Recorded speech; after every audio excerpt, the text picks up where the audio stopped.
2:33 a.m. I wasn't asleep. I just couldn't move. Something was sitting on my chest, cold, breathing near my ear. Then it whispered my name, Aman. The next morning, I got a message. Last night you recognized me. Next time, I'll come closer. That's when I realized she doesn't need my voice. She only needs my fear. It was raining that night. Raindrops kept hitting the window glass again and again. The room was lit by a dim yellow bulb, and the fan was spinning slowly, making a low humming sound. I was lying on the bed. My eyes were closed, but I wasn't fully asleep. My body was tired, but my mind was still awake. Then I felt something strange.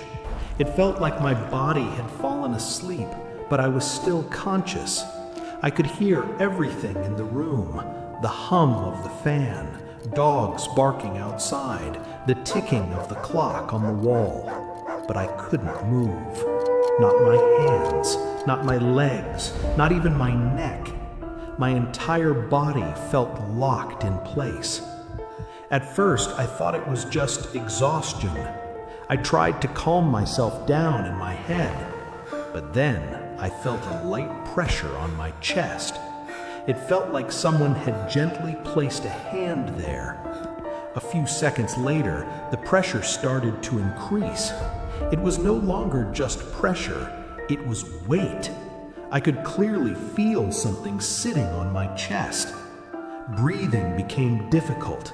Air was going in, but it felt like something was stopping it from coming out. That's when I realized there were 2 feet resting on my chest. Bare feet, ice cold, so cold it felt like touching frozen metal. My heart started racing, but I couldn't scream. No sound came out. A strange smell filled the room. It wasn't rotten, and it wasn't sweet. It smelled like old soil mixed with damp clothes, like something that had stayed in darkness and moisture for a very long time. Then I felt someone breathe near my ear. That breath brushed against my skin and sent a chill straight through me. And then I heard a voice, soft but perfectly clear. Aman. My name. That single word sent a wave of fear through my entire body. My mind kept telling me this was sleep paralysis, that it happens to many people, but my heart refused to believe it. The voice felt too real, too close. I forced myself to try and open my eyes. My eyelids felt heavy, like something was holding them down, but they slowly opened just a little. What I saw wasn't a full face, just long, tangled hair, a head bent downward, and a neck that didn't look normal, like the bones were twisted in the wrong direction. It wasn't moving, it was just sitting there, pressing all its weight on my chest. The feeling of its presence alone was terrifying. I lost all sense of time. Seconds felt like minutes. Out of pure fear, the words slipped out of my mouth. Who are you? The moment I said that, the weight on my chest grew heavier. My breathing nearly stopped. Then I heard the voice again, but this time something about it had changed. Now you ask. After that, I don't remember anything. Everything went black. When I woke up, it was morning. The clock showed 6. Sunlight was coming into the room. I was still on my bed. Everything looked normal, except my body. My chest ached. My neck was stiff. When I looked in the mirror, I saw 5 clear finger marks on my chest, dark blue, real. I went to a doctor. He said it was stress, lack of sleep, probably a bad dream. I accepted his explanation, but something inside me had already broken. That evening, when I returned home, my mother looked at me and said, without asking anything, "Someone sat on your chest last night, didn't they?" The ground felt like it slipped from under my feet. I didn't answer. My mother then told me that years ago in our village there was a woman who used to sit on people's chests at night. People called her Khabis. It was said she only came to those who knew her name or dared to question her. I told my mother I never took her name. She stayed silent for a moment, then said, "Then how did she know your name?" At that exact moment, my phone buzzed, an unknown number. The message read, "Don't ask questions next time." Around 1:33 a.m. that night, Aman was lying in his room again. Suddenly, a cold breeze swept through the room, and his phone screen turned on by itself.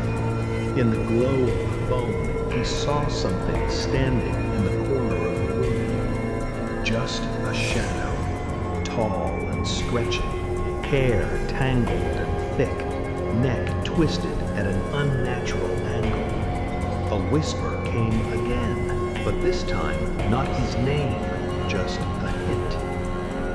"I see you." The voice was so soft that Aman felt it was speaking directly into his mind. His heart started pounding, but his body refused to move. Suddenly, he realized that Khabis wasn't just on his chest anymore. She was controlling the objects in the room. The hands of the clock stopped, the fan sped up, and his phone started shaking on its own. His mother's words echoed in his mind.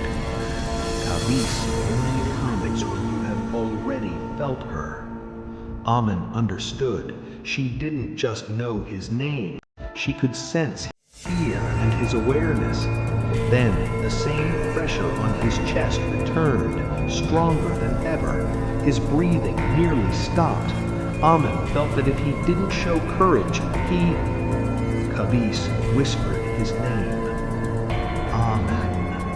And in the darkness of the room, he saw it. A hand-like figure, blue skin, strange, sharp nails. Aman realized this was not just the first warning.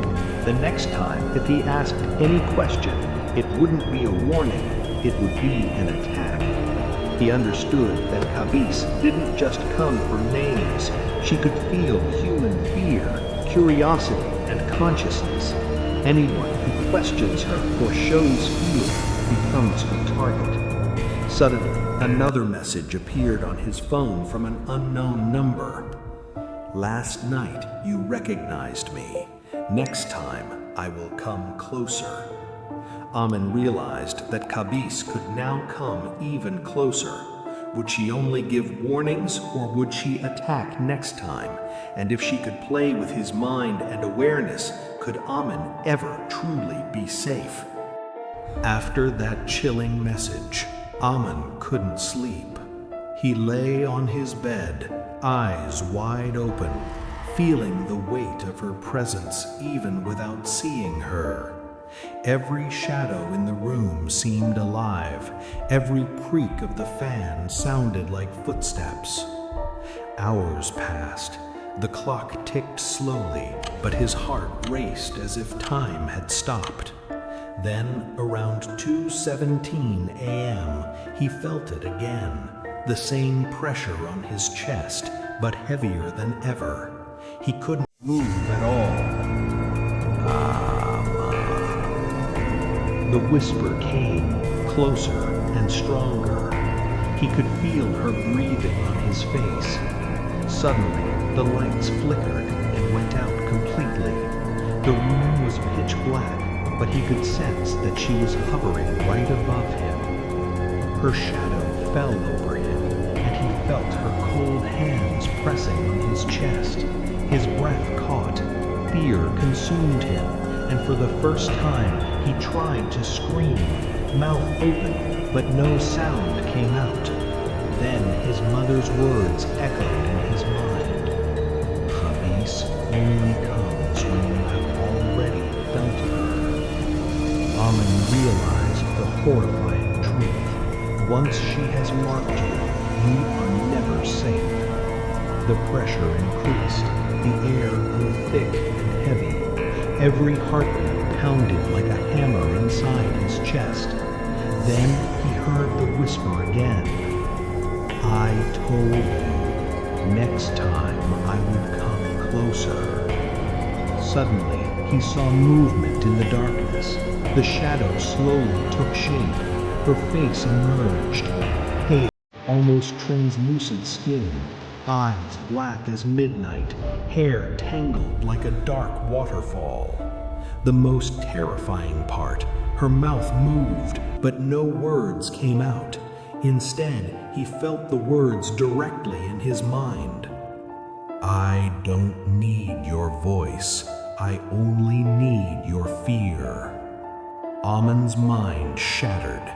He understood now. She doesn't just attack physically, she attacks your consciousness. The room around him warped, the walls stretched, the ceiling sank, and he was no longer in his bedroom.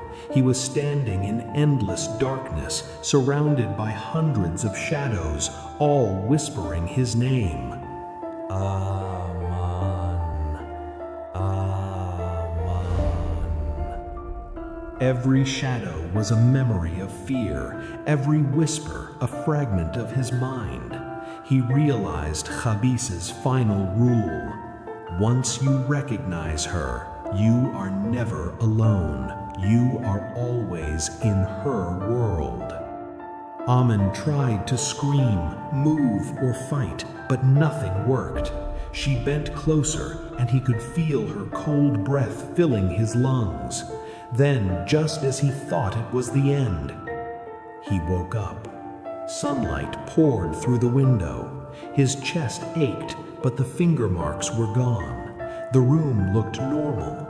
Relieved, he reached for his phone, but it wasn't there. In its place lay a note.